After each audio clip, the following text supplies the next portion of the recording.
नायरा कार्तिक अभी एक दूसरे में लगे ही हुए थे कि मिस्टर असिस्टेंट नायरा के पास आते हुए बोला, मैम बॉस को गए हुए ऑलरेडी आधा घंटा बीत चुका है। इसका मतलब है कि आपके 2 घंटे में से आधा घंटा बीत चुका है, तो आपको नहीं लगता कि आपको अब अपनी मीटिंग स्टार्ट करना चाहिए? मिस्टर असिस्टेंट की बात सुन नायरा ने अयांश के जगह पर देखा जहां वो पहले खड़ा था, पर अब वो वहां नहीं था। उसे उस जगह न देख नायरा ने मिस्टर असिस्टेंट को अपनी भवें उचक्का के देखा। वही मिस्टर असिस्टेंट की बात सुन सबने अयांश को मीटिंग रूम में ढूंढा, पर वो वहां किसी को भी नहीं दिखा, जिसे सबने राहत की सांस ली। उन्हें ऐसा लग रहा था एक बड़ा तूफान आके चला गया, पर उनकी किस्मत अच्छी थी कि वो लोग उसकी चपेट में नहीं आए।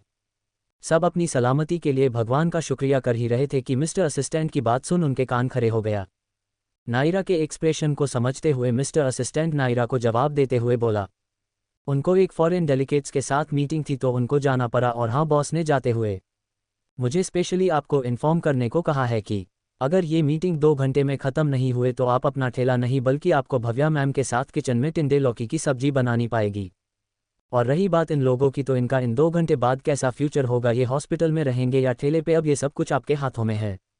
ओह सॉरी, शायद मुझे बोलना चाहिए था, आपके बोलने की स्पीड पे है। जितनी जल्दी आप इनको रियलिटी चेक देंगी उतना ही जल्दी इनका फुटेज दिखते हुए नजर आएगा। मिस्टर असिस्टेंट की बात सुन नायरा अपनी बड़ी बड़ी आंखों को और बड़ा करते हुए बोली, क्या उन फॉरेन डेलीगेट्स में लड़कियां भी है? नायरा का सवाल सुन सबने अपना माथा पीट लिया। सब अपने शोक भरी नज़रों से नायरा को देखने लगे। उन्हें विश्वास नहीं हो रहा था कि इस लड़की ने इतनी सारी इंपॉर्टेंट बातों में पॉइंट भी किया, तो किस बात को? अयांश राजवंश की फॉरेन डेलीगेट में लड़की को, पर वो लोग नायरा से कुछ बोल भी तो नहीं सकते थे। वही मिस्टर असिस्टेंट ने नायरा का सवाल सुन अब वो उसे अपनी आंखें बड़ी बड़ी कर देखने लगा। फिर एक अच्छे असिस्टेंट के जैसे अपनी लेडी बॉस से अपने बॉस की बैक बीचिंग न करते हुए उसने अपने सर को जोर जोर से नमे हिलाने लगा, जिसे देख नायरा ने राहत की सांस ली। फिर अपना रुख कार्तिक शुभम जिया के तरफ करते हुए अपने सीरियस अंदाज में बोली, डॉक्टर शुभम, क्या आपने अपने पेशेंट को मॉर्निंग में अटेंड किया था? इसका क्या रिपोर्ट है? नायरा का आवाज़ सुन शुभम अपना सर झुकाते हुए नमे सर हिला दिया। वही बाकी सब लोग नायरा की सीरियसनेस देख खुद भी सीधे खड़े हो गए। शुभम को अपना सर झुकाते देख नायर उसे अपनी बड़ी बड़ी आंखों को छोटा करते हुए बोली, मुझे बिना गलती किए सर झुका के बात करने वाले इंसान बिल्कुल पसंद नहीं, और खासकर करके मुझे हमारे प्रोफेशन में लापरवाह डॉक्टर उसे भी ज़्यादा पसंद नहीं, जो बेफुजूल की मीटिंग में आने के लिए अपने पेशेंट को भी अटेंड करना जरूरी न समझे। नायरा के बातों में कटाक्ष को शुभम के साथ साथ मीटिंग रूम में खड़े सब लोग समझ रहे थे। नायरा के बातों में अपने लिए रिस्पॉन्सिबल होने की नसीहत को समझते हुए शुभम अपना सर ऊपर करते हुए बोला, सॉरी डॉक्टर, आज के बाद मैं आपको कभी भी शिकायत का मौका नहीं दूंगा, और मोस्ट इम्पोर्टेंट, आज के बाद मैं कोई भी सिचुएशन हो, मेरी पहली प्रायोरिटी मेरा पेशेंट ही होगा, and this is my promise to you. Shubham के बातों में कॉन्फिडेंस महसूस कर नायरा ने अपना सर हाँ में हिलाते हुए बोला, तो फिर तुम वेट किसका कर रहे हो, जाओ एक रिस्पॉन्सिबल डॉक्टर बन के अपनी रिस्पॉन्सिबिलिटी को हैंडल करो। नायरा के मोटिवेशन बातों को सुन शुभम बिना कुछ बोले मीटिंग रूम से निकल गया। वही उसे जाते देख मीटिंग रूम में खड़े किसी ने भी उसे रोकने की हिम्मत तक नहीं की। नायरा ने शुभम को जाते देख अब कार्तिक के तरफ मुड़ी, जो अपना सर खुजलाते हुए कभी शुभम को देखा तो कभी नायरा को। क्या तुम्हारे पास कोई काम नहीं है जो तुम यहाँ खड़े हो? नायरा की बात सुन कार्तिक अभी अपना सर खुजलाते हुए बोला, आपने तो पहले ही उनको अटेंड कर लिया है, तो अब मैं क्या करूं? ठेले पे मोमोज बेचूं क्या? उससे पहले मैं आपसे एक रिक्वेस्ट कर सकता हूं, क्या मैं कचौरी खाने जा सकता हूं? इन गैरू मीटिंग के वजह से मैंने अभी तक अपना पेट पूजा तक नहीं किया है। कार्तिक की बात सुन नायरा ने अपना सर बेचारगी में हिला दिया। फिर भी वो अपने सख्त लहजे में बोली, अपनी कचौरी की प्लेट उठाओ और अयांश के पीछे जाकर खड़े हो जाओ, ये देखने के लिए कि कहीं वो फॉरेन डेलीगेट्स में लड़कियों से तो बात नहीं कर रहा। नायरा की बात सुन मीटिंग रूम में मौजूद लोग उसे अपनी आंखें फाड़ देखने लगे। वही मिस्टर असिस्टेंट और कार्तिक भी इस चीज़ में कैसे पीछे रह सकते थे, पर मिस्टर असिस्टेंट ने यह सोच अपना सर झटका कि आखिर वह उसकी लेडी बॉस है, वह कुछ भी कर सकती हैं। वही कार्तिक भी नायरा की बात मान गया, ये सोचकर कि कम से कम उसे कचौड़ियाँ तो खाने को मिल रही है। नायरा अभी कार्तिक को कुछ और बोलती कि कार्तिक उसकी बिना एक और सुने मीटिंग रूम से भाग गया, ये सोच कि कहीं उसकी कचौड़ियाँ खत्म न हो जाए। कार्तिक को कचौरियाँ खाने के लिए भगता देख नायरा उसे भौचक्की होकर देखने लगी। वही मीटिंग रूम में खड़े लोग उन दोनों के बीच में कुछ भी ना बोलना ही ठीक समझा। नायर ने भी कार्तिक से अब अपना ध्यान हटाते हुए जिया के तरफ देखा, जो अब भी अपने कन्फ्यूजन में थी। उसे अभी तक कुछ समझ ही नहीं आ रहा था कि आखिर यहाँ चल क्या रहा है। जिया को कंफ्यूज देख नायरा ने हाँ भरी। उसे कभी कभी समझ नहीं आता था कि जिया इतनी मासूम कैसे हो सकती है, पर उसने ज़्यादा ना सोते हुए जिया को अपने सख्त लहजे में ऑर्डर किया, सिस्टर जिया मैंने अभी तक जिन भी 2 पेशेंट को अटेंड किया है, आप उनकी प्रोग्रेस रिपोर्ट मुझे 2 घंटे बाद देगी। नायरा का ऑर्डर सुन जिया बिना कुछ बोले अपना सर झुकाए मीटिंग रूम से निकल गई। उसे जाते देख नायर ने अपनी गर्दन नामे दिला दी, जैसे इस मेमने के बच्चे अब कुछ नहीं हो सकता। उसने फाइनली उन तीनों से अपना ध्यान हटाकर अब मीटिंग रूम में खड़े लोगों को देखा, जो अभी उसे ना समझ के भाव से देख रहे थे। उन्हें समझ नहीं आ रहा था कि आखिर सामने खड़ी लड़की है कौन। वह कल से इस हॉस्पिटल में है, पर अभी तक उनमें से कोई भी उसका नाम तक नहीं जान पाया था। उसकी आइडेंटिटी जाना तो बहुत दूर की बात है। वो जानना चाहते थे कि सामने खड़ी लड़की की इस हॉस्पिटल में क्या पोजीशन है, वह उन लोगों से कितनी ऊंचे पोजीशन पर बैठी है भी या नहीं। इस बात का अब कोई मतलब भी नहीं है, क्योंकि अब उसके पीछे खुद एशिया का नंबर 1 बिजनेस टाइकून अयांश राजवंश जो खड़ा है। यही काफ़ी है उसे यहाँ पे सर्वश्रेष्ठ बनाने के लिए। तो पेश है आज का joke of the day. Teacher, संगठन में ही शक्ति है का एक अच्छा सा उदाहरण दो। छात्र, जेब में एक बीड़ी हो तो टूट जाती है और पूरा बंडल हो तो नहीं टूटता। मास्टर जी बेहोश। क्या लगता है क्या नायरा अपनी पहचान उन लोगों को बता देगी, या फिर ये लोग इसी झूठी सोच में रहेंगे कि नायरा के इतना कबीर होने के पीछे उसकी मेहनत भी बल्कि अयांश राजवंश है। क्या लगता है इन 2 घंटे में नायरा उन सबको उनकी असलियत या यूं कहें उन्हें उनका आईना किस तरह दिखाएगी? ये सारी बातें जानने के लिए प्लीज़ मेरी स्टोरी को आगे पढ़ते रहिए माय इनोसेंट डॉक्टर। दोस्तों, मेरी स्टोरी को अपना सपोर्ट देने के लिए प्लीज़ इसे लाइक शेयर कमेंट जरूर करें। हाँ दोस्तों, प्लीज़ मेरी स्टोरी को आप अपनी अच्छी रिव्यू जरूर दें और इसे अपने करीबी दोस्तों में भी जरूर शेयर करें।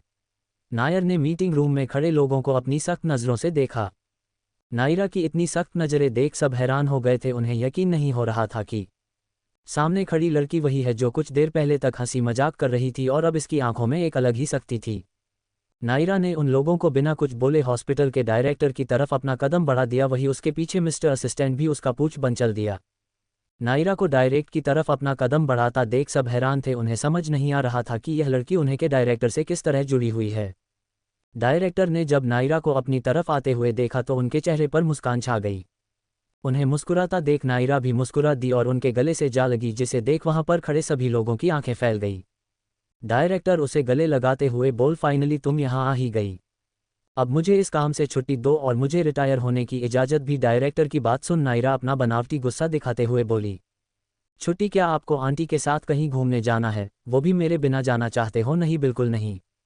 मैं आपको यहाँ से एक कदम भी हिलाने नहीं दूंगी और ना ही छुट्टी दूंगी। यहाँ तक कि आप जो लंच लाते हो ना, वह भी आपको मुझसे शेयर करना होगा, नहीं तो मैं आंटी जी से आपकी कंप्लेंट करूंगी। नायरा की इतनी बचकानी बातें सुन डायरेक्ट मुस्कुरा उठे। वह अपने होठों पर मुस्कुराहट बनाए हुए ही बोल, वह कब से तुमसे मिलना चाहती थी, तो बताओ तुम घर कब आ रही हो? डायरेक्टर की बात सुन नायरा अपनी आंखों को गोल गोल घुमाते हुए बोली, जल्द, बहुत जल्द। आप उनको बोल देना कि वो मेरे लिए आलू पूरी बना के रखें, नहीं तो मैं उनसे कटी हो जाऊंगी।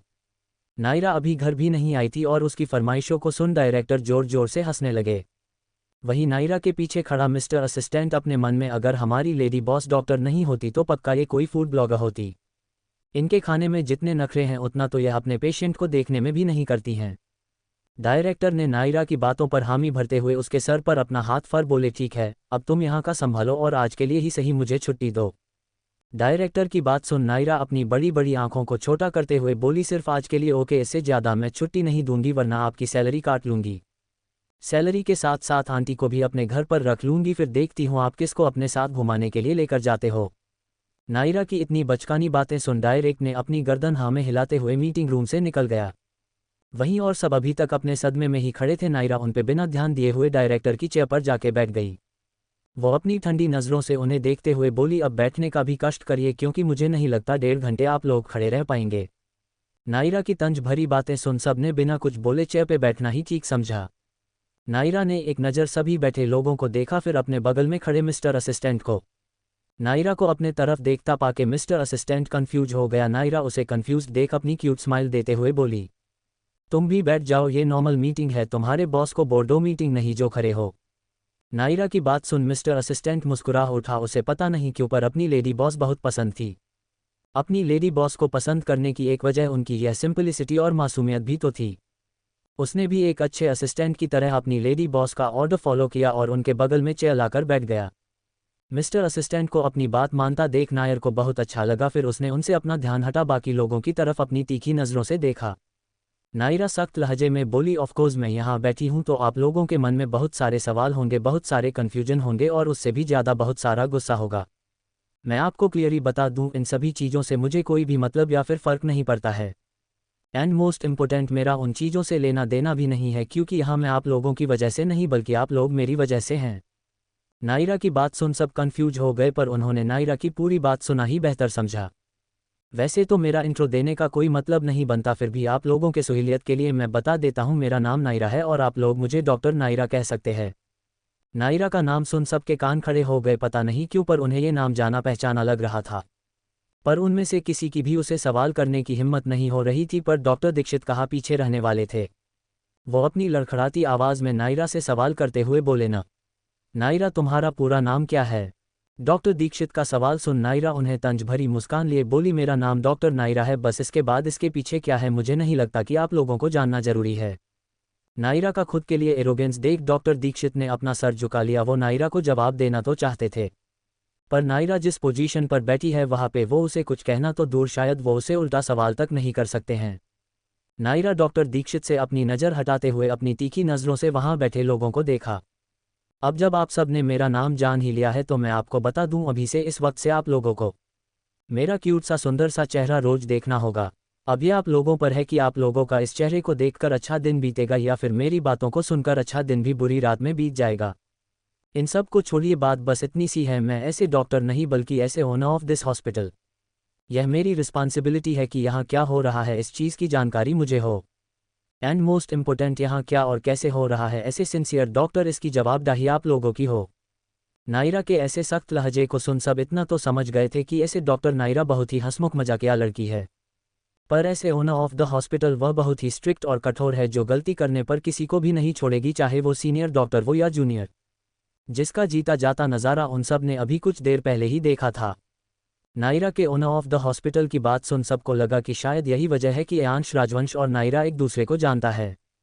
डॉक्टरों की बात सुन के तो मुझे उसे बच्चों की याद आ गई। आप नहीं जानते इस बच्चे को, तो जाने के लिए प्लीज़ करिए आज का joke of the day. Teacher, बच्चों क्या तुम चीनी भाषा पढ़ सकते हो? छात्र, हाँ।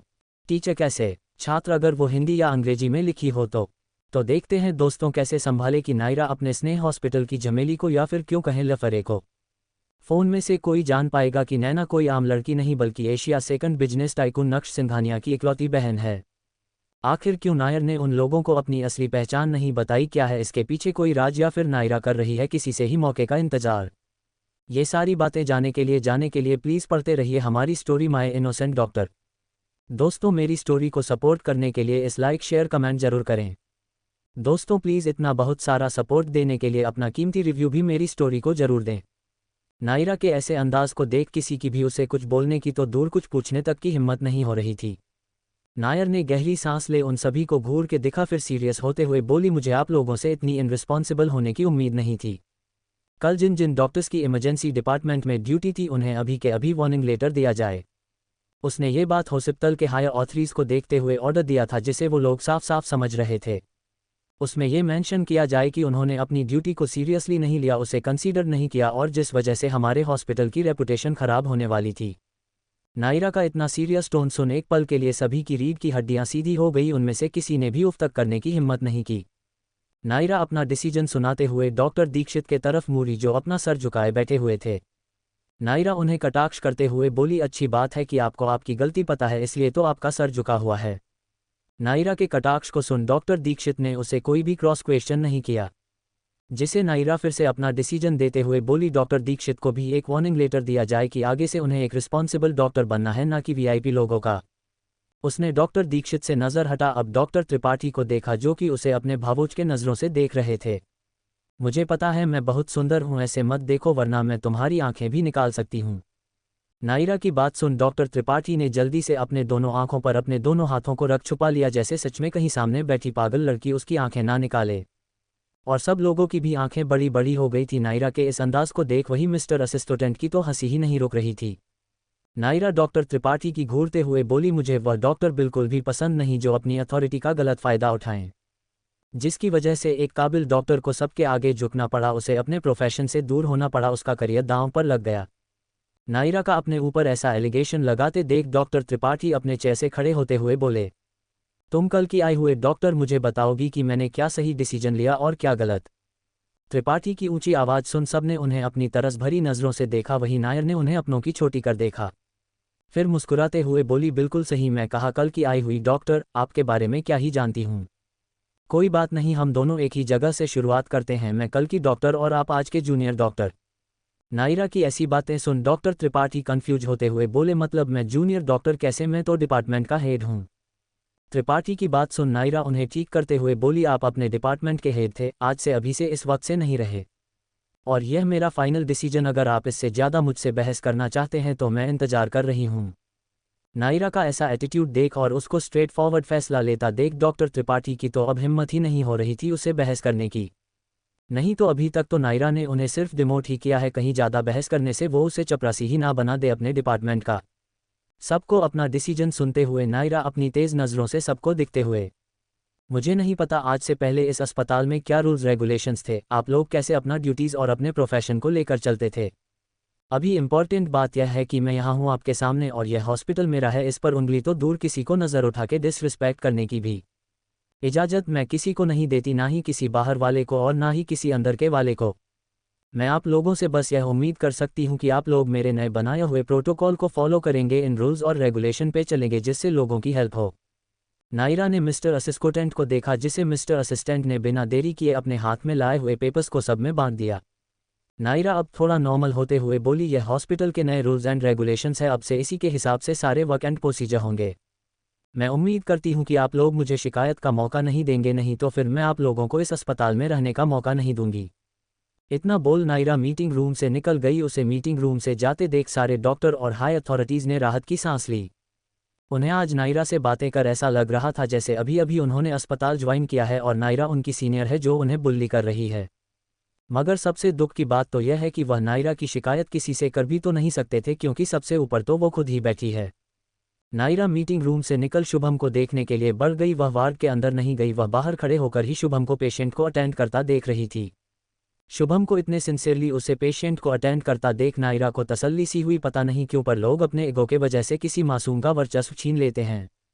ये सोच नायरा अयांश के वीआईपी वार्ड के तरफ बढ़ गई। वह अयांश के गेट के पास पहुंची ही थी कि सामने कार्तिक को खड़ा देख उसने अपनी आईब्रो को रगड़ा। सामने कार्तिक किसी भूखरों की तरह कचौड़ियों खाए जा रहा था, जैसे आज से पहले उसे कचौरी मिली ही ना हो। उसने कार्तिक को देखा भरते हुए बोली, क्या इतने से तुम्हारा पेट भर जाएगा या तुम्हें और भी कचौरियों की ज़रूरत है। कार्तिक ने जब किसी की आवाज़ सुनी तो उसने अपना सर उठाकर देखा अपने सामने नायर को देख वह अपने मुंह में एक और कचौरी ठूंसते हुए बोला, अभी तो मुझे लगता है 10-12 और खान की ज़रूरत है, अभी तक तो मेरा थोड़ा सा भी पेट नहीं भरा है, शायद मेरा पेट बिना खाए पतला हो गया है। नायरा को उसे कुछ कहने का मतलब दीवार पर अपना सर मारना होगा, इसलिए उसने बिना कुछ कहे अयांश के रूम का गेट खोल अंदर चली गई। कार्तिक ने जब नायरा को अंदर जाते हुए देखा तो अपने दिमाग पर बिना ज़्यादा जोर दिए अपने कंधे उचका दिया और खुद कैफेटेरिया की तरफ बढ़ गया। वहीं नायरा बिना इधर उधर देख सीधे अयांश की गोद में जाकर बैठ गई। अयांश जो सोफे पे बैठ अपना वीडियो कॉन्फ्रेंस अटेंड कर रहा था, जब उसने अपने गोद में एक मुलायम से खरगोश को देखा तो उसके चेहरे पर मुस्कान आ गई। अयांश ने जब लैपटॉप पर मीटिंग कर रहे लोगों को नायरा को घूरता पाया तो उसकी तेवरिया चढ़ गई। उसने बिना देरी किए अपने लैपटॉप का स्क्रीन शट डाउन कर दिया। वीडियो कॉन्फ्रेंसिंग अटेंड कर रहे लोगों को विश्वास नहीं हो रहा था कि एशिया के नंबर 1 बिजनेसमैन की गर्लफ्रेंड इतनी क्यूट है। वही अयांश ने उन सब से अपना ध्यान हटा नायरा को अपने सीने से और कस के लगा लिया जिसे हवा जाने तक की जगह नहीं बची थी। इन सब का तो चलता रहेगा, इन सब को छोड़ हम चलते हैं अपने आज के जोक ऑफ दी डे पर। मंटू पापा, क्या मैं भगवान की तरह दिखता हूँ? पापा नहीं, पर तुम ऐसा क्यों पूछ रहे हो बेटा? मंटू, क्योंकि पापा मैं कहीं भी जाता हूँ तो सब यही कहते हैं, हे भगवान फिर आ गया। तो क्या लगता है नायरा का अपने हॉस्पिटल के लिए उठाया गया कम कितना सक्सेसफुल होगा? क्या नायरा का ये हॉस्पिटल वैसा बन पाएगा जैसा वह उसकी चाहत रखती है? क्या अयांश और नायरा का यही प्यार भरा नजरा ऐसे ही चलता रहेगा या फिर इसमें आने वाले हैं कई सारे उतार चढ़ाव? इन सभी बातों को जानने के लिए पढ़ते रहिए माय इनोसेंट डॉक्टर। मेरी स्टोरी को सपोर्ट करने के लिए इसे लाइक शेयर कमेंट जरूर करें। और हाँ प्लीज़, मेरी स्टोरी को सपोर्ट करने के लिए आप लोग इसे अपना रिव्यू जरूर दें और अपने करीबी दोस्तों से भी जरूर शेयर करें। अयांश ने नायरा को ऐसे ही बहुत देर तक अपने सीने से लगाए रखा, तभी उसे अपने सीने पर कुछ गीला गीला महसूस हुआ। उसने नायरा को खुद से अलग करके देखा तो पाया कि नायरा की बड़ी बड़ी आंखों में हमेशा चमक रहती थी, मुस्कुराहट रहती थी, आज में उनमें मोटे मोटे आंसू थे, जिसे देख अयांश को अपने दिल में 100 सुइयां चुभती हुई सी महसूस हुई। उसने अपना हाथ आगे बढ़ा के नायरा के मुलायम गालों को पकड़ा और अपने अंगूठे की मदद से उसकी आंखों की नमी को साफ करते हुए उसकी नाक को खींचते हुए बोला, तुम तो हमेशा इस बात का शो ऑफ करती रहती हो कि तुम बहुत खूबसूरत हो। क्या तुम्हें पता है इस वक्त तुम कितनी खरगोश जैसी लग रही हो और तुम्हारी नाक कितनी लाल हो गई है। आयांश को खुद का मजाक उड़ाते देख नायरा ने अपने छोटे छोटे नाजुक हाथों से उसके सीने पर मुक्के मारने लगी, जिससे आयांश को तो कोई फर्क नहीं पड़ा, पर नायरा की बचकानी हरकत देख वो मुस्कुरा उठा। आयांश ने मुस्कुराते हुए ही नायरा को वापस से अपने सीने से लगा लिया। इस बार नायरा ने भी बिना ज़्यादा हिले डुले उसके सीने में अपना मुंह छुपा लिया, जैसे वह उसके सीने से अब बाहर निकलना ही नहीं चाहती हो। ऐसे ही कुछ देर बैठे रहने के बाद आयांश ने नायरा का सर अपने सीने से निकाल उसका चेहरा अपने तरफ किया, जिससे नायरा उसे अपनी मासूमियत भरी नज़रों से देख रही थी। आयांश ने नायरा के आंखों में चेहरे पर इतनी मासूमियत देख उसके सर को चुम्मा, फिर उसकी आंखों को, नाक को, फिर उसके होठों को हल्के से चूम लिया। वो नायरा का सर अपने सीने पर रखते हुए बोला, तुम डर गई थी ना। नायरा ने बिना कुछ बोले अपनी गर्दन हाँ में हिला दिया और उसकी शर्ट पर अपनी पकड़ टाइट कर ली, जिससे आयांश समझ गया था कि वह बहुत ज़्यादा डर गई थी। आयांश अपना माथा नायरा के माथे से जोड़ता हुआ बोला, पर मुझे तो तुम पर पूरा भरोसा था कि तुम मुझे कुछ नहीं होने दोगी। आयांश की बात सुन नायरा ने अपनी बड़ी बड़ी आंखों से उसे घुरा, या यूं कहे अपनी बिल्ली जैसी आंखों से देखा। नायरा को खुद को ऐसे देखता देख आयांश ने उसे अपनी आंखें छोटी कर देखा, जिसे बदले में नायरा ने आगे बढ़कर उसके गाल पर काट दिया। नायरा का ऐसा एक्शन देख आयांश कंफ्यूज होते हुए बोला, अब इसका क्या मतलब था। नायरा अपनी बड़ी बड़ी आंखों को और बढ़ाकर अपनी पिचकी लाल नाक को और पिचकते हुए फिर अपने छोटे से मुंह को और गुब्बारे की तरफ फुलाते हुए बोली, जो तुमने आज कहा है ये कहने की इजाज़त न आज है, न बीते हुए कल में थी और न ही आने वाले कल में है, समझे मिस्टर आयांश राजवंश।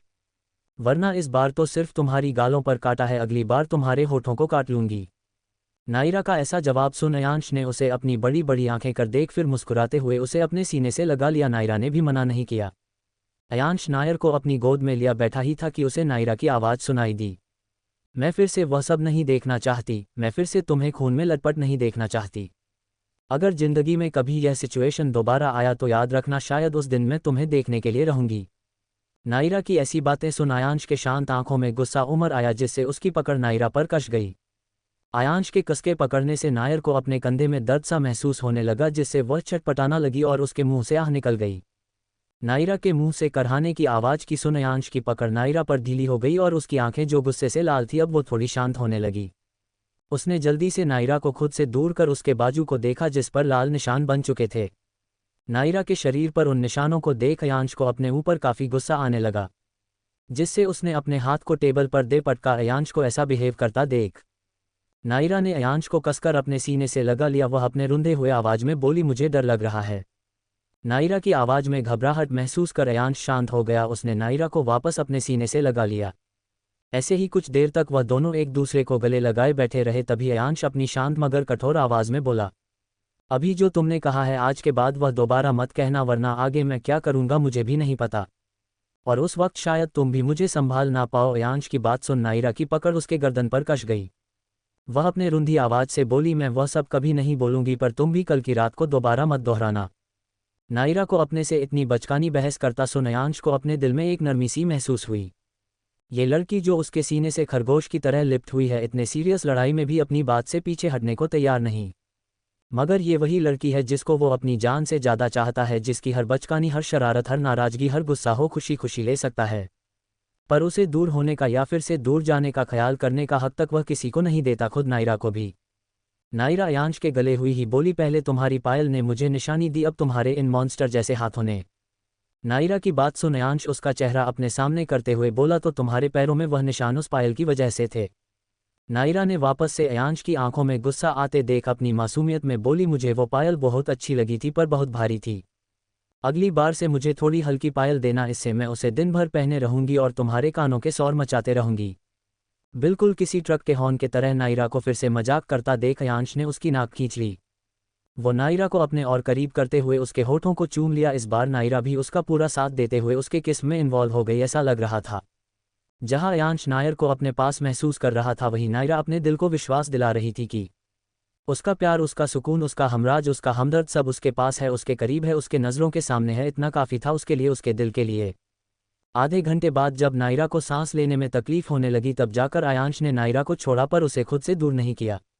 नायरा आयांश से अलग होते हुए गहरी गहरी सांस लेते हुए बोली, इस बार मुझे खुद से दूर तो नहीं करोगे। मुझे वापस अकेला छोड़ तो नहीं दोगे, मुझ पर नज़र तो नहीं रखोगे कि मैं ठीक हूँ या नहीं? हर तकलीफ हर दुख को मेरे जाने से पहले गायब तो नहीं कर दोगे इस उम्मीद में कि उसका साया भी मुझे छू ना पाए? नायरा की यह सब बात सुन अयांश को अपने सीने में कुछ चुभता सा महसूस हुआ। वह जानता था कि जितना वह नायरा के लिए तड़पता है उतना ही नायरा भी उसके लिए तड़पती है, बस उन दोनों में फ़र्क इतना सा है कि नायरा पर वह हमेशा अपनी नज़रें बनाए रखता है, वही नायरा सिर्फ उसे अपनी यादों में अपने ख्यालों में उसे महसूस कर पाती है। मोहब्बत का गम है, मिले जितना कम है, ये तो ज़माना नहीं जान पाएगा। मेरा जो सनम है ज़रा बेरहम है, देखो मुझे वह दर्द मुस्कारिएगा। दिल को ऐसे दिलबर पे भी नाज होता है, हो। किसी से तुम प्यार करो तो फिर इजहार करो, कहीं न फिर देर हो जाए, कहीं न फिर देर दो जाए। दोस्तों क्या लगता है कितना लंबा कितना मुश्किल होता है यार सोना चाहिए प्यार भरा सफ़र। क्या नायरा के इन शिकायतों को दूर कर पाएगा अयांश? आखिर क्यों किया था आया उसने नायर को खुद से दूर, उसे इतनी दर्द तकलीफ में देखकर भी आखिर क्यों बंधे रहे हैं? ये सारी बातों को जानने के लिए प्लीज़ आप लोग पढ़ते रहिए मेरी स्टोरी माय इनोसेंट डॉक्टर। दोस्तों प्लीज़ मेरी से स्टोरी को लाइक शेयर और कमेंट जरूर करें और इसे अपना सपोर्ट देने के लिए अपना रिव्यू भी जरूर दें। अयांश नायरा एक दूसरे को गले से लगाए बैठे हुए ही थे कि उनके रूम का डोर नॉक हुआ, जिससे वह दोनों अपने ख्यालों से होश में आए। अयांश ने गहरी सांस लेते हुए अपना गुस्सा दबाया। उसे इस वक्त दरवाजे पर खड़े इंसान पर बहुत गुस्सा आ रहा था क्योंकि उसने उसकी और नायरा की प्राइवेट मूवमेंट को इंटरप्ट कर दिया, पर वह जानता था कि बाहर खड़ा इंसान उसका बदीमग असिस्टेंट ही हो सकता है क्योंकि इतनी खराब टाइमिंग दुनिया में सिर्फ उसी की होती है। ये सोच उसने गहरी सांस ले नायरा को देखा जो अपनी बड़ी बड़ी आंखों से उसे ही टुकुर टुकुर देख रही थी। उसे खुद को ऐसा देखते देख अयांश मुस्कुराते हुए उसके आंखों को चूम लिया, फिर उसके होठों को हल्के से छू उसका चेहरा अपने सीने में दबा दिया और अपनी गहरी आवाज में बोला कम इन, जिससे मिस्टर असिस्टेंट अपने चेहरे पर झूठी मुस्कान चिपकाते हुए अंदर आते हुए बोला, बॉस आपका लंच जैसा कि आपने ऑर्डर किया था, क्या मैं इसे टेबल पर रख दूं? अपने असिस्टेंट की बात सुन अयांश ने उसे अपनी आंखों से ही रखने का इशारा किया। वही नायरा जिसका चेहरा अयांश के सीने में घुसा हुआ था वह बिल्ली के बच्चे जैसे निकलने को तैयार था, पर अयांश ने उसकी गर्दन टाइटली तो नहीं पर ऐसे पकड़ा था कि नायरा अपना चेहरा उसके सीने से निकल ना सके। नायरा को अब अयांश पर गुस्सा आ रहा था, उसने अपने गुस्से में ही अयांश के सीने पर अपने छोटे छोटे खरगोश वाले दांतों को चुभ दिया, जिससे अयांश को अपने सीने पर दर्द तो नहीं पर गुदगुदी सी महसूस हुई, जिसे वह मुस्कुराया उठा। मिस्टर असिस्टेंट ने अपने बॉस को पागलों की तरह मुस्कुराता देख खुद में बड़बड़ाते हुए बोला, सच में प्यार में अच्छे अच्छे लोग कावरे बावरे हो जाते हैं, यहाँ तो मेरा बॉस कावड़ा बावड़ा दौड़ा चौड़ा सब हो गया है। इनका क्या है क्या नहीं मुझे तो कभी कभी समझ ही नहीं आता, पता नहीं कैसे मेरी इतनी क्यूट सी प्यारी सी मासूम सी नन्ही सी लेडी बॉस इस शैतान के चंगुल में फंस गई। मिस्टर असिस्टेंट अभी खुद में बुदा बुदा ही रहा था कि उसे अयांश की सख्त दवा सुनाई दी, अगर अपने ख्यालों में मुझे कोसना हो गया हो तो तुम बाहर जा सकते हो। अपने बॉस की इतनी डरावनी आवाज़ सुन मिस्टर असिस्टेंट ने अपने पैरों में पहिया लगा दौड़ गया, जैसे अगर वह एक पल और रुका तो कहीं उसका डरावना बॉस उसे इस 7th में फ्लोर के खिड़की से ही बाहर न फेंक दे। मिस्टर असिस्टेंट को भगता देख अयांश ने अपना ध्यान नायरा के तरफ किया जो अपने मुंह को आराह टहरा बना अपनी नाक को गुब्बारे के तरह फुला उससे ही अपनी बड़ी बड़ी आंखों को छोटा कर घूर रही थी। अयांश ने नायरा के फूले हुए नाक को खींच लिया, जिससे नायरा ने अपनी फुल्ली नाक को पचका लिया। अयांश की ऐसी बचकानी हरकत देख अयांश को उस पर बहुत प्यार आ रहा था। अयांश नायरा की नाक को अपने नाक को लगाते हुए बोला, चलो खाना खा लो वरना अभी तो तुम्हारी नाक पिचकी है, बिना खाए कहीं टूट के गिर ना जाए। अयांश की बात सुन नायरा अपना मुंह पाउट बनाते हुए बोली, खाने का मेन्यू में क्या है पहले बताओ, फिर खाऊंगी, नहीं तो मैं नहीं खाऊंगी। नायरा की ऐसी बातें सुन अयांश उसे तंज कसते हुए बोला, हाँ तुम ये सब क्यों खाओगी, तुम तो अपनी माँ के हाथ का टिंडे और लौकी की सब्जी जो खाओगी। अयांश के मुंह से टिंडे और लौकी का जी कर सुन नायरा अपनी आंखें बड़ी बड़ी करते हुए बोली, क्या मोम ने आज खाने में टिंडे और लौकी बनाई है, क्या तुम्हें ये बात मोम ने बताई है? अयांश को अपनी बातों का जवाब ना देता देख नायरा ने उसके कॉलर को खींचते हुए बोली, बताओ ना तुम्हें कैसे पता, क्या सच में मोम ने टिंडे लौकी बनाया है? ऐसा है तो क्या मैं किसी होटल से खाना पैक करा कर जाऊं, या फिर मैं नोनू को बोल दूं वह बाहर से खाना ऑर्डर कर देगा? नायरा को अपना इतना उटपटांग दिमाग चलाते देख अयांश उसके सर पर टपली मारते हुए बोला, ऑर्डर बाद में करना, पहले जो है खाना आया है उसे तो देख लो, फिर डिसाइड करना कि तुम्हें खाना है या नहीं। अयांश के लॉजिक भरे बात को सुन नायरा ने अपना मुंह हारा टहरा बनाते हुए बोली, हाँ बोल तो तुम ठीक ही रहे हो, चलो एक बार तो मैं तुम्हारी बात मान ही सकती हूँ, तुम भी क्या याद रखोगे, आखिर तुम्हारा पाला कितनी दिलदार लड़की से पड़ा है। इतना बोल नायरा ने अयांश के कंधे पर तपत पाया। नायरा की ऐसी हरकत देख अयांश ने उसे अपनी आंखें छोटी कर देखा पर उसे कुछ कहा नहीं। आखिर ये हक उसने नायरा को बहुत पहले दे दिया, पर यह हक सिर्फ नायरा को ही दिया है, किसी और को नहीं। नायरा के सिवाय ये करने का हिम्मत तो दूर, किसी और का मजाल तक इस दुनिया में किसी का भी नहीं है। इस दुनिया में किसी के भी अंदर इतनी हिम्मत नहीं है कि उसे हाथ लगाने की, तो दूर उसे नज़र उठाकर देख भी सके। कॉलर पकड़ना तो बहुत दूर की बात है, पर जो शायद इस दुनिया में कोई नहीं कर सकता था, वह उसके गोद में बैठी नन्ही खरगोश जैसी लड़की कर सकती थी, जिस पर वह अपनी जान लूटता है। नायरा ने जल्दी से उन बॉक्सेस को अनपैक किया। उन सभी बॉक्सेस में अपने फेवरेट खाने को देख उसके मुंह में पानी टपक गया। वह अपने अपने होंठ पर अपना जीभ फेरते हुए बोली, ये सारा तो मैं ही खा जाऊंगी, तो तुम क्या खाओगे? नायरा की बात सुन अयांश अपनी गर्दन नमे हिलाते हुए बोला, तुम पहले खाना तो शुरू करो, फिर देखते हैं तुमसे कितना खत्म हो सकता है। अयांश की बात नायरा ने भी अब बिना कुछ बोले खाना शुरू कर दिया। नायरा इतनी कंफ्यूज थी कि उसे समझ ही नहीं आ रहा था कि उसे क्या क्या खाना है, कैसे कैसे खाना है। वह हर एक चीज़ को ठूस ठूस का खा रही थी, जैसे घर जाके सच में उसे लौकी और टिंडे ना खाना पड़ जाए। नायरा को ऐसे खाते देख अयांश ने उसके हाथों को पकड़ लिया, जिससे नायरा अपनी बड़ी बड़ी आंखों से घूरा। नायरा को खुद कैसे घूरता देख अयांश ने चिकन का छोटा सा पीस लेकर उसके मुंह में रख दिया और उसके मुंह पर लगे हुए बिरयानी को साफ करते हुए बोला, तुम बस खाओ, मैं तुम्हें खिला दूं। नायर ने भी अयांश की बातें सुन और उसे खिलाते देख चुपचाप के एक अच्छे बच्चे की तरह खाने लगी और अयांश भी उसे बहुत प्यार से खिलाने लगा। नायरा अयांश के हाथ से खाते हुए ही बोली, अयू मुझे न कुछ बोलना है क्या? मैं बोली। नायरा को बोलने के लिए परमिशन लेता सुन अयांश को पता चल गया था कि वो कुछ उटपतंग ही बोलेगी। अगर वो नायरा को बोलने से मना भी कर देता है तब भी नायरा फटे हुए बिन के जैसे बजेगी ही।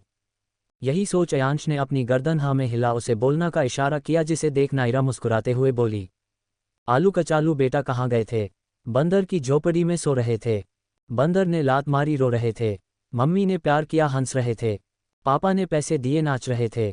भैया ने लड्डू दिए खा रहे थे। नायरा का तो अयांश को चिढ़ाना चलता रहेगा। आप लोग उसे छोड़ आज के जोक ऑफ द डे पर ध्यान दीजिए। पप्पू क्या तुमको पता है कि मंदिर में पुरुष ही पुजारी क्यों होते हैं? चप्पू नहीं यार, तुम ही बता दो। गप्पू मुझे पता है, मैं बताता हूँ। गप्पू ताकि लोग सिर्फ भगवान पर ध्यान दे सकें। तो क्या लगता है घर जाकर क्या सच में नायरा को टिंडे और लौकी की सब्जी मिलने वाली है? नायरा जो खुशी खुशी हाथ पकड़ घर जाने को निकली है, क्या घर जाकर उसके चेहरे पर इतनी ही खुशी बरकरार रहने वाली है? आखिर क्यों अयांश ने एक ही दिन में खुद को डिस्चार्ज कर दिया? क्या कुछ ऐसा है जो अयांश नायरा से छुपा रहा है? ये सारी बातें जानने के लिए पढ़ते रहिए मैं इनोसेंट डॉक्टर। और हाँ दोस्तों, प्लीज़ मेरी स्टोरी को लाइक शेयर कमेंट जरूर करें। इससे भी ज़्यादा मेरी स्टोरी को अपना सपोर्ट देने के लिए इसे अपना कीमती रिव्यू भी जरूर दे। नायरा के इतने बचकानी नर्सरी राइम्स सुन अयांश ने अपना सर अपनी एक उंगली से सहलाया। कभी कभी उसे नायरा की हरकत देख ऐसा फील होता था कि नायरा की सिर्फ हाइट बड़ी है, दिमाग नहीं। नायरा में अभी उतना ही बचपना था जितना तब था जब अयांश उसे पहली बार मिला था। चाहे कुछ भी हो, उसे और उसके दिल को तो यही नायरा पसंद है जो हमेशा बच्चों जैसी हरकतें और बातें करती रहती है। नायरा के बारे में सोचने भर से ही अयांश का दिल पिघल जाता था और उसके चेहरे पर मुस्कान आ जाती थी। और यहाँ तो नायरा उसके सामने है, उसके बगल में बैठ बच्चों के जैसे उछल कूद कर खाना खा रही है। इस वक्त अयांश क्या फील कर रहा है या उसके दिल में कितना सुकून है, ये बात तो अयांश खुद भी नहीं जानता होगा। अयांश अभी अपने ख्यालों में खोया ही था कि नायरा उसे ख्यालों की दुनिया से निकालते हुए उसके चीन पर वापस से अपने खरगोश जैसे दांत गराते हुए बोली, अयू मुझे खिलाओ ना, मेरा पेट अभी तक भरा नहीं है। नायरा के दांत गराने से अयांश अपने ख्यालों से बाहर आया। वही उसकी बातें सुन वो अपनी आंखें छोटी करते हुए बोला, क्या सच में तुम्हारा पेट अभी तक भरा नहीं है? इतना बोल वो नायरा के छोटे से पेट को अपनी एक उंगली से दबाने लगा, जो कि 1 सेंटीमीटर भी अंदर नहीं जा रहा था। नायरा का पेट इतना भर चुका था कि एक उंगली भी उसके पेट के अंदर नहीं जा पा रहा था, जिसे देख अयांश ने नायरा को घूरा। अयांश को खुद को ऐसे देखते देख नायरा अपने छोटे छोटे दांतों की बतीशी दिखा दी, जिसे देख अयांश अपने भवें उठाते हुए बोला, सच में तुम्हारे पेट में जगह है या घर जाके लौकी टिंडे न खाने पड़े इसलिए जगह भरे जा रही हो?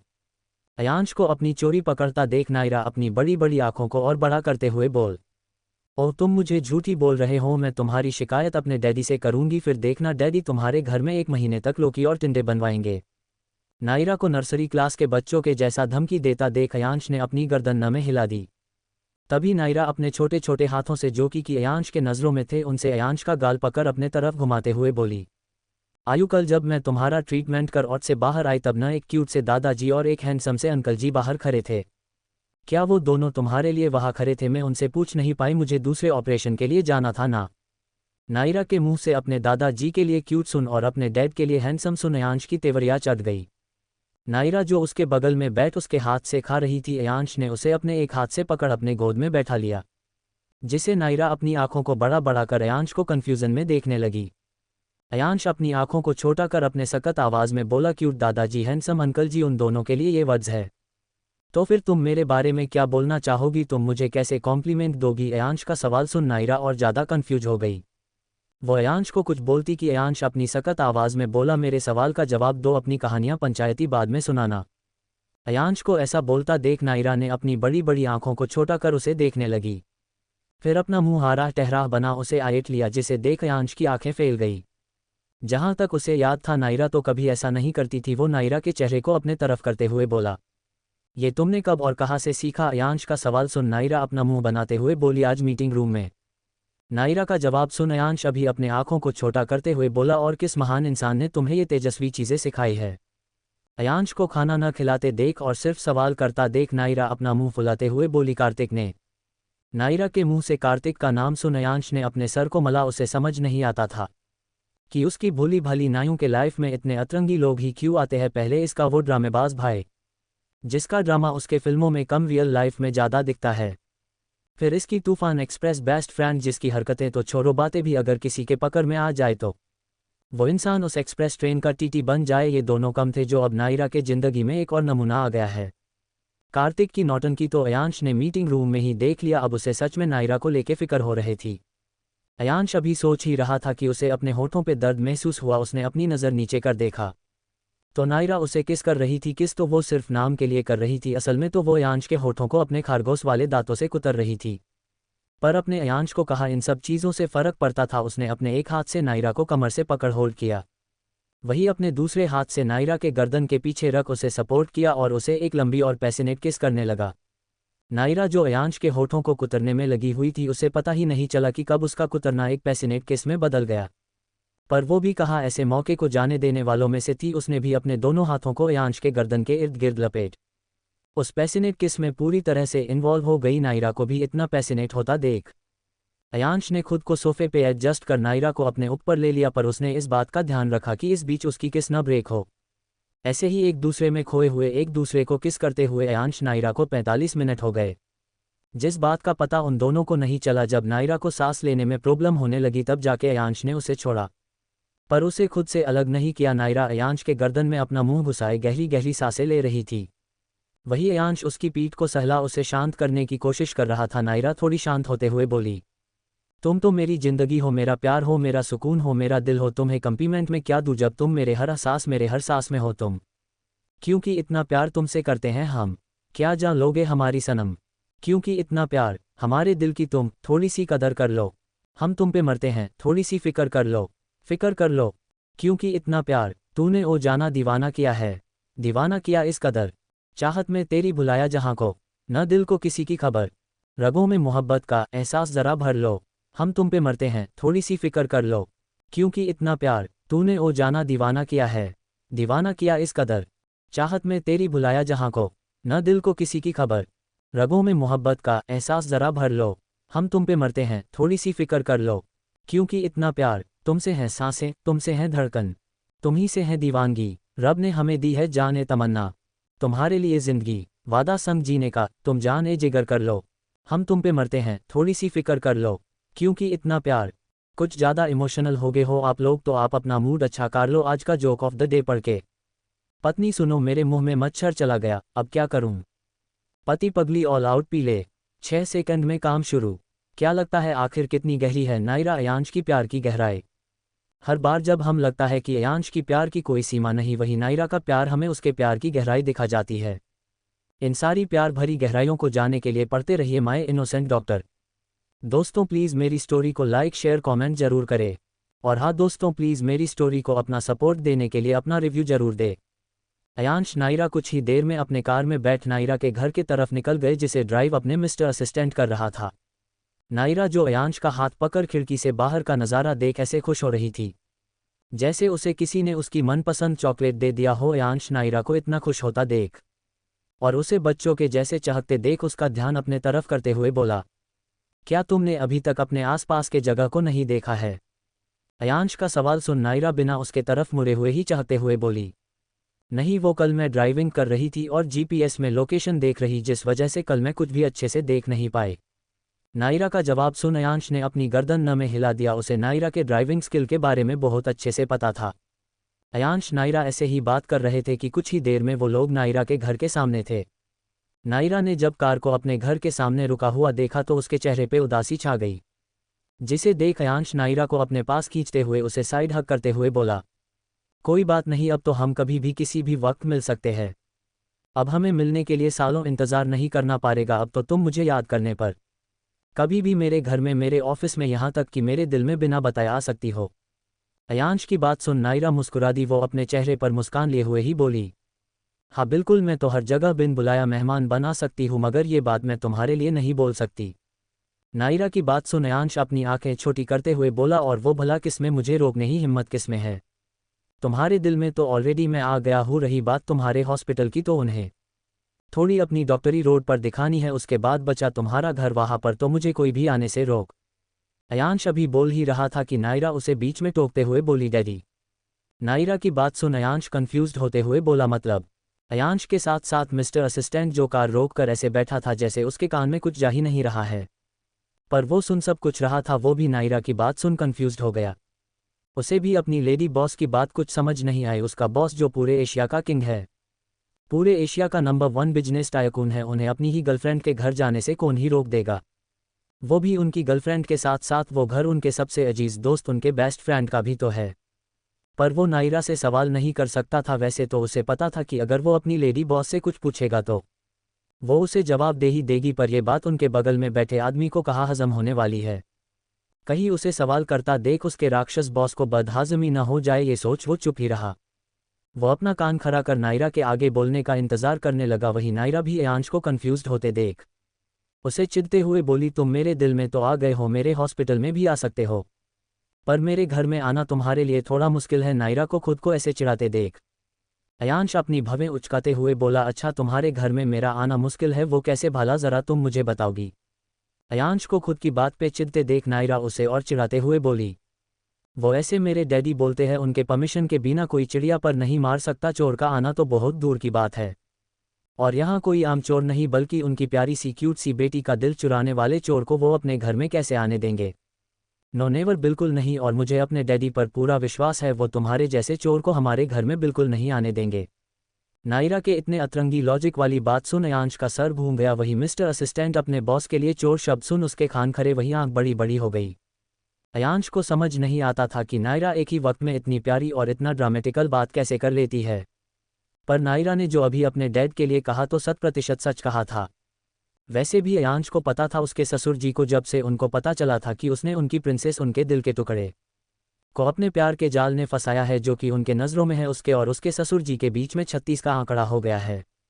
अब तो वो उसे अपनी फूटी आंख भी नहीं देख पाते हैं। भले ही उन्होंने अभी तक डायरेक्टली कुछ कहा नहीं था, पर उन दोनों के बीच जो कोल्ड वॉर चलती है उसे सब समझते हैं। अपने एरियल ससुर जी के बारे में सोचने भर से ही उसके सर में दर्द सा होने लगा था। वही उसके उलट मिस्टर असिस्टेंट अपना मुंह दबाएं अपनी हंसी रोकने की भरपूर कोशिश कर रहा था।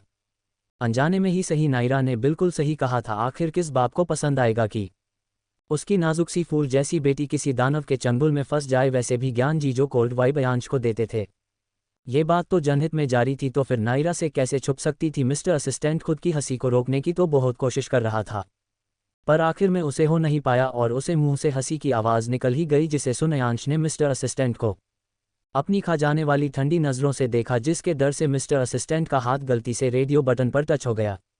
वही कार के पूरे शांत और ठंडा माहौल में अचानक से गाना बजने लगा। सुनो ससुरजी अब जिद छोड़ो, सुनो ससुरजी अब जिद छोड़ो, मान लो मेरी बात, दुल्हन तो जाएगी दूल्हे राजा के साथ, दुल्हन तो जाएगी दूल्हे राजा के साथ। दरवाजे खोल दे तू पहरा हटा दे, हाथों से आज मेरा सहेरा सजा दे। अब कुछ बोलने को मैं तो आज़ाद हो, ऐसे न रोक मैं तो तेरा दामाद हो। ढोल बजेंगे बैंड बजेगा, ढोल बजेंगे बैंड बजेगा, आएगी बारात, दुल्हन तो जाएगी दूल्हे राजा के साथ, दुल्हन तो जाएगी दूल्हे राजा के साथ। ऐसे अनजान न बन, सब कुछ तू जानकर, कन्या जवान तेरी चाल कन्या दान कर। रिश्ते का फूल ऐसा फिर न खिलेगा, ऐसा दामाद तुझको फिर न मिलेगा। प्यार के दुश्मन रोक न रास्ता, प्यार के दुश्मन रोक न रास्ता, दे हाथों में हाथ, दुल्हन तो जाएगी दूल्हे राजा के साथ, दुल्हन तो जाएगी दूल्हे राजा के साथ। रेडियो पर यह गाना सुन नायरा मिस्टर असिस्टेंट का मुंह बन गया। अयांश ने जब रेडियो पर यह गाना सुना उसका मूड अच्छा हो गया। वो अब नायरा को चिढ़ाने वाली नज़रों से देख रहा था, जैसे बोल रहा हो तुम्हारे पूजनीय प्यारे डैडी को भी कुछ इसी तरह बोलूँगा मैं।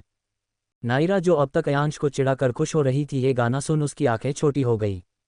वही मिस्टर असिस्टेंट ने पीछे मुड़ नायरा को देखा जो उसे ही अपनी आंखें छोटी कर उसे ही देख रही थी। उन दोनों ने ही एक नज़र अयांश को देखा, फिर एक दूसरे को देख अपने कंधे उछका दिया।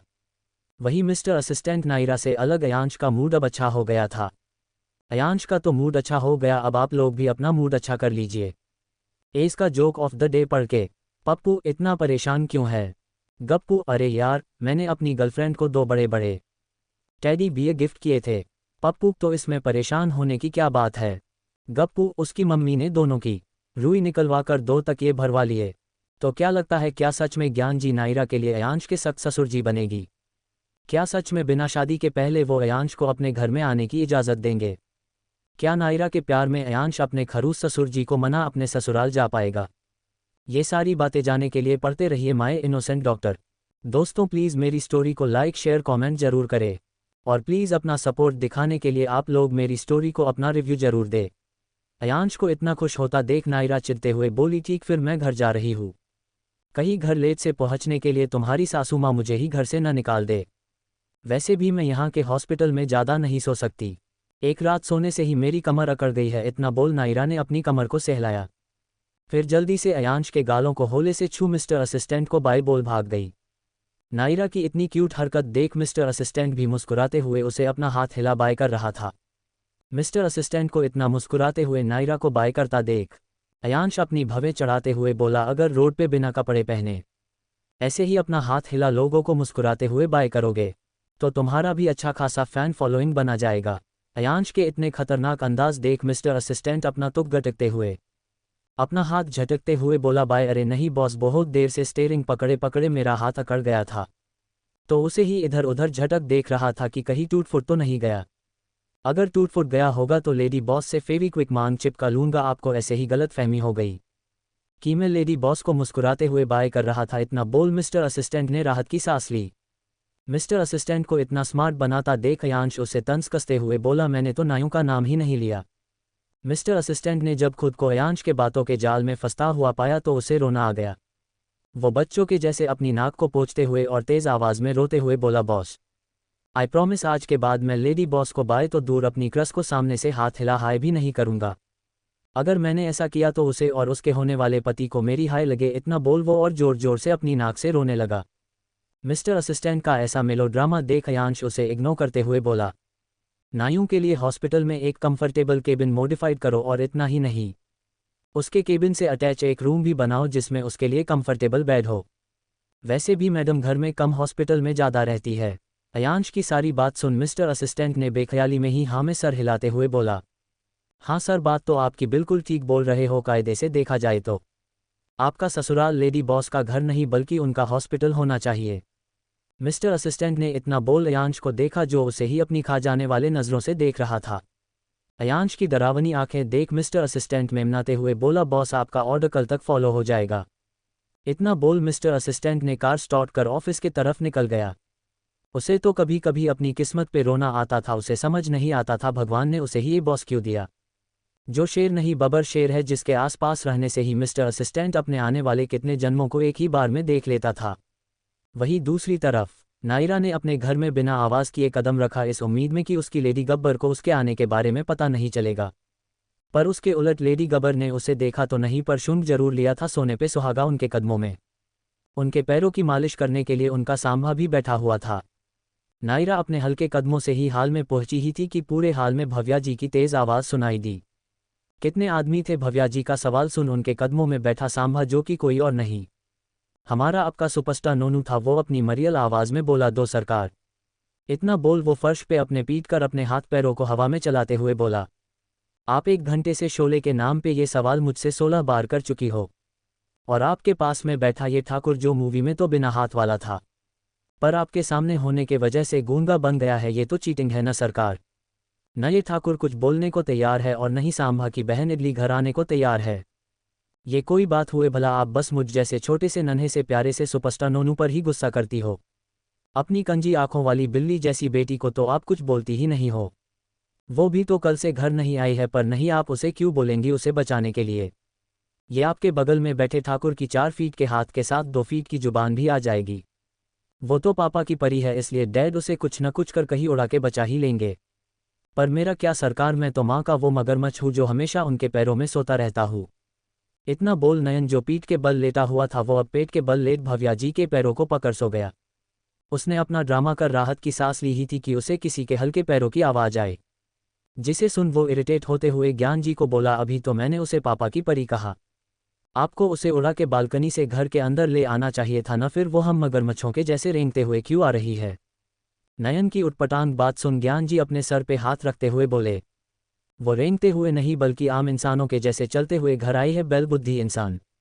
ज्ञान जी को फाइनली अपना मौन व्रत तोड़ता देख नयन राहत की सांस लेते हुए बोला, आखिरकार आपने बोला तो सही, वरना मुझे गलत फहमी हो गई थी कि आखिर जिस ठाकुर से मेरी लेडी गबर ने शादी की हुए वो कहीं बचपन से ही आओ तो नहीं है, कहीं मेरी प्यारी भोली माँ को इस ठाकुर ने बेवकूफ़ बना अपनी मोकम्बो तो नहीं बना लिया।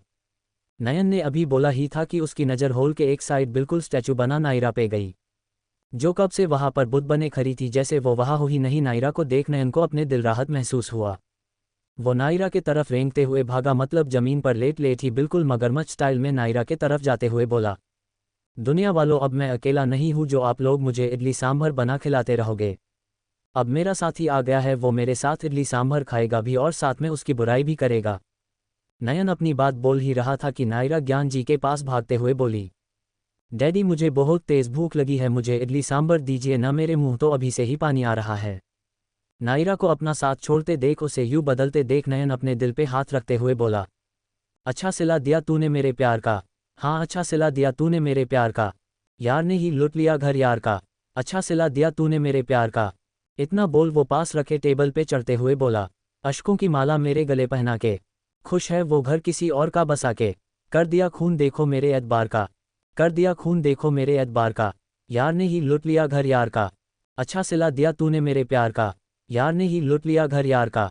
नयन की ओवर एक्टिंग को ज्ञान जी, भव्या जी, नायरा तीनों अपनी आंखें बड़ी बड़ी कर देख रहे थे। उन्हें आज ये बात तो कन्फर्म हो गई थी कि अगर उनका बेटा एक्टर नहीं बनता तो पक्का किसी दारू के दुकान का देवदास बनता। इनका ये सब मेलो ड्रामा तो चलता रहेगा, तो इनको छोड़ आप आज के जोक ऑफ द डे पे ध्यान दीजिए। भिखारी कुछ दे दो साहब, लाचार हूँ। सिंटू हटे कट्टे तो दिख रहे हो, लाचार किस चीज़ से हो? भिखारी अपनी आदत से। तो क्या लगता है आखिर क्यों है सिंघनाई परिवार में शोले वाला माहौल? आखिर कैसे नायरा ने नयन का दिल तोड़कर उसे देवदास बना दिया? क्या लगता है सिंघानिया परिवार, ये ड्रामा कब तक चलता रहेगा या फिर कोई समझदार इंसान आके रोकेगा इन्हें? ये सारी बातों को जानने के लिए पढ़ते रहिए माय इनोसेंट डॉक्टर। और हाँ दोस्तों, प्लीज़ मेरी स्टोरी को लाइक शेयर कमेंट जरूर करें। वो मेरी स्टोरी को सपोर्ट करने के लिए उसे अपना रिव्यू जरूर दे।